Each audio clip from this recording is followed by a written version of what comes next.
तकरीबन 2 हफ्ते बाद इंटरनेट सेवाएं सरकार ने बहाल की हैं। कितनी राहत महसूस कर रहे हैं? बहुत राहत महसूस कर रहे हैं और मैं तो आपके माध्यम से यही आग्रह करूंगी कि बातचीत से समाधान निकले और किसी भी तरह का कोई आपस में जो है मनमुटाव ना रहे, ताकि जो भी हमारी आम जनमानस की जो सुविधाएं हैं वो किसी भी तरह से वो उन पर कोई रुकावट ना आए।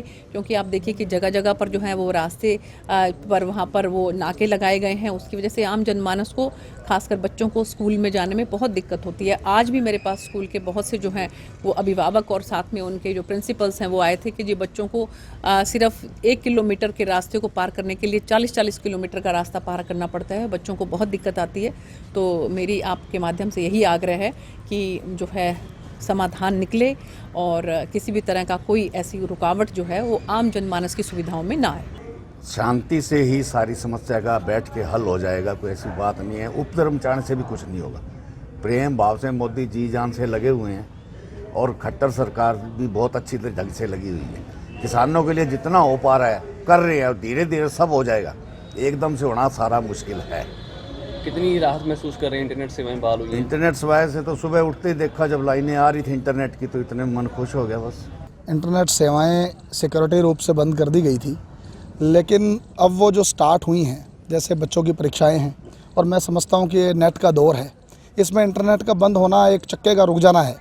लेकिन अब इंटरनेट हरियाणा सरकार द्वारा फिर से शुरू कर दिया गया है और बच्चे इसमें अच्छा इसका उपयोग कर पाएंगे।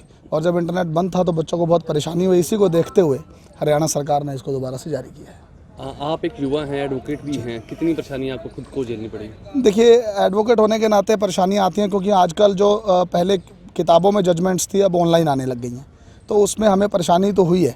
लेकिन ठीक है, कहीं ना कहीं वाईफाई ने साथ दिया था, लेकिन हर घर में गांव में वाईफाई भी नहीं लगे हुए, तो उसमें परेशानियां तो बहुत आई थी। लेकिन सिक्योरिटी पर्पस से बंद भी करनी पड़ती है। हरियाणा सरकार ने उसे बंद किया तो कुछ सोच समझ कर ही बंद किया था, और लेकिन उसे जब अब स्टार्ट किया है तो अब सब कुछ माहौल सब ठीक है, इसीलिए स्टार्ट किया गया है। क्या उम्मीद लग रही है कि ये किसानों का आंदोलन भी जल्द समाप्त हो जाएगा?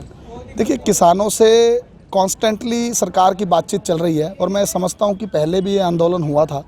किसानों की जो भी समस्याएं हैं हमने सदा समझी हैं, सरकार किसानों के साथ खड़ी है। किसानों की जो भी समस्याएं हैं हम जल्द ही प्रधानमंत्री नरेंद्र मोदी जी के नेतृत्व में कृषि मंत्री उसको जल्द से जल्द समस्या का निवारण करके किसानों को खुशहाल अपने घरों में भेजेंगे और फिर से वो फसल का काम कर पाएंगे। देखो, ये आज जो इंटरनेट सेवाएं शुरू की है गवर्नमेंट ने, एक अच्छा किया है ये, और सभी लोगों में काफ़ी सारी खुशी है इस बात को देख के। और हमें उम्मीद है जैसी ये इंटरनेट सेवाएं स्टार्ट की है वैसे ही जल्दी किसानों का भी कुछ ना कुछ गवर्नमेंट निवारण करेगी। कितनी मुश्किलें आपको झेलनी पड़ी? देखो, मुश्किल तो सबको ही है, क्योंकि आजकल डिजिटल जो दौर है ये और इंटरनेट का ज़माना है। अगर इस ऐसे में इंटरनेट बंद होता तो दिक्कत तो काफ़ी हुई, लेकिन कोई बात नहीं, जैसा गवर्नमेंट करेगी गवर्नमेंट के साथ ही। कल रात से इंटरनेट दोबारा शुरू सिरसा में हो चुका है। इससे आम जन को बहुत खुशी महसूस हुई है। 10-12 दिनों से जो नेट बंद था उसके कारण सभी लोगों को मुश्किल हो रही थी, और मैं सरकार से भी गुजारिश करता हूं कि प्यार प्रेम से किसानों के मुद्दे की तरफ ध्यान दिया जाए और इसका बढ़िया तरीके से, अच्छे तरीके से इसका हल निकाला जाए, जिससे कि किसान भी अपने घर जा सकें, आम लोगों को भी दुश्वारी इसमें उठानी ना पड़े। जो रास्ते जाम किए हुए हैं वो सभी रास्ते खुल जाएं। ऐसा कोई बीच का रास्ता निकाल के सरकार और किसान के बीच में ऐसा महत्वपूर्ण रास्ता निकालना चाहिए कि जो आम पब्लिक को जो परेशानी हो रही है वो बिल्कुल ना हो। कितनी राहत महसूस कर रहे हैं नेट शुरू हो गया दोबारा? नेट राहत शुरू होने से लगभग 90% लोगों को राहत मिली है, क्योंकि उनका पैसा लेना देना करना सब कुछ जहाँ ऑनलाइन सिस्टम था, तो उसकी वजह से भी काफ़ी लोगों को दिक्कत आ रही थी।